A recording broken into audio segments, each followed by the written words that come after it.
저에게 부동산 임장은 소풍이자 여행입니다. 2020년 2월 저는 부동산 경매 투자를 시작했습니다. 꽁꽁 얼어있던 얼음들이 촉촉한 물로 바뀌어가는 따뜻했던 날로 생각되네요. 첫 임장 아직도 잊혀지지 않아요. 부동산 경매 투자를 해보겠다고 서울 여기저기 돌아다니며 부동산들을 마치 백화점 옷 고르듯 봤었어요. 우리가 옷을 살 때 다양한 것들을 따지잖아요. 사이즈가 맞는지, 가격은 비싸지 않은지, 입었을 때 예쁜지 등. 부동산 투자도 비슷하더라고요. 나에게 사이즈가 맞는 물건인지, 가격은 비싸지 않은지, 수익률은 매력적인지 등 하나하나 따져보게 되는데요. 그 과정이 저는 정말 재밌더라고요. 특히나 임장을 가게 되면 그 지역 동네 상권을 구경하게 되잖아요. 가다가 보면 맛있는 음식들이 길가에 있기도 하고 맛집들이 있기도 하고요. 또 향과 맛이 좋은 카페가 있어서 데이트하기에도 너무 좋습니다. 그렇게 저는 맛집 탐방하듯 그 지역에 여행 가듯 임장을 즐겼습니다. 부동산이 한 채가 되고 두 채가 되니 그때부터는 전 여친이 함께 따라 나서더라고요. 그렇게 즐겁게 데이트도 할 겸 부동산 투어를 했어요. 시간이 어찌나 빠른지 어느덧 5년이 지난 2024년 2월이 되었습니다. 불인이었던 저도 어느 정도는 부동산에 눈을 뜨게 되었고 주택수도 5채가 되었어요. 2022년에는 우리가 살 집도 매입을 했습니다. 실거주 집은 확실히 목돈이 어느 정도 들어갔고 그로 인해 저는 투자를 잠정 중단하게 되었어요. 그때부터 다시 투자금 모으기에 돌입했죠. 투자금을 모으면서 때를 기다렸습니다. 그렇게 1년 반이 지났을까요? 부동산 경매 투자 다시 시작해보자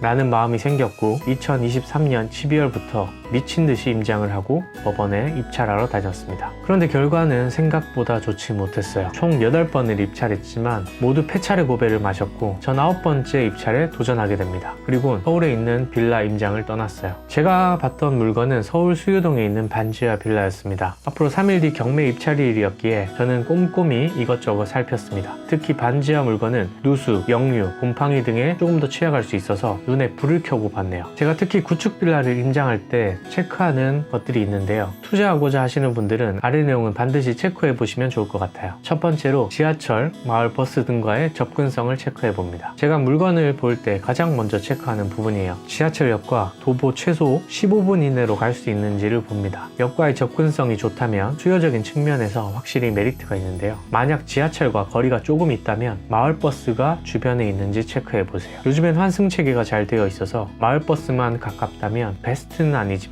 나쁘지 않습니다. 두 번째, 건물 외관의 금간 부분은 없는지 체크해 보세요. 외부 벽에 손상이 있으면 비가 내릴 때 내부로 물이 스며들 수 있습니다. 결국 벽이 젖거나 바닥이 습해질 가능성이 있어요. 반지하를 투자할 때는 이 부분을 꼭 잘 체크하세요. 세 번째로는 우편함과 가스, 수도, 전기 계량기 확인이에요. 우편함에 우편물이 가득하다면 집에 사람이 거주하지 않을 가능성이 큽니다. 이것으로 확정 짓기 어렵다면 가스 계량기를 확인해 보세요. 보통 배관과 90도로 밸브가 꺾여 있다면 가스를 사용하지 않고 있다는 의미입니다. 또한 전기, 수도 계량기의 눈금이 다른 집들과 달리 현저히 낮거나 움직임의 변화가 없다면 사람이 없을 가능성도 큽니다. 네 번째로 건물 외부 바닥에 금간 부분은 없는지 체크해 보세요. 2번과 마찬가지로 바닥에 금이 가 있을 경우 그 틈을 타고 내부로 물이 새어 들어올 수 있습니다. 이 부분도 반지하 물건은 특히 유의를 해야겠죠. 다섯 번째는 내부 계단 및 복도는 깔끔한지 체크해 봅니다. 빌라 관리 상태를 체크해 보는 거예요. 얼마나 깔끔하게 잘 관리가 되고 있는지, 내부 벽이 견고하게 유지되고 있는지 파악해 보세요. 공용 부분에 관리가 잘 되어 있는 빌라가 내부 관리 또한 어느 정도 잘 되어 있을 확률도 큽니다. 그리고 건물의 가치적인 측면에도 영향을 끼치는 부분이에요. 이 부분 꼭 체크해 보세요. 여섯 번째는 옥상의 방수 처리는 잘 되어 있는지 체크해 보세요. 옥상에 방수가 되어 있지 않으면 5층 빌라의 경우 누수 가능성이 존재합니다. 누수가 발생했을 때 5층에서 가격을 모두 부담하는 경우도 있는데요. 하지만 빌라 전체가 사용하는 공용 부분이기 때문에 전 세대가 돈을 함께 모아서 보수하는 경우도 있어요. 그러니 이 부분도 잘 체크해 보시길 바랍니다. 일곱 번째, 샤시 수리는 잘 되어 있는지 체크해 보세요. 빌라 외부에 샤시가 최근 교체한 흔적이 보인다면 내부가 함께 수리되어 있을 가능성이 있습니다. 빗물바지 교체도 마찬가지고요. 외부 수리가 내부 수리 상태를 어느 정도 가늠할 수 있다고 생각하시면 되겠습니다. 그리고 마지막으로 경매 물건의 집안 상태인데요. 채무자가 거주 중인 경매 물건의 경우에는 내부 확인이 어려울 수 있어요. 이때 윗집 또는 아랫집, 옆집 등을 통해서 어느 정도 집 구조를 가늠해 볼 수 있는데요. 저희 경우 윗집에 들러서 현재 아랫집에 대한 정보를 얻을 수 있었습니다. 크게는 이렇게 저는 경매 투자를 할 때 체크를 합니다. 다시 한번 정리를 해보면 지하철, 마을버스 등과의 접근성 체크, 건물 외관에 금간 부분이 없는지 체크,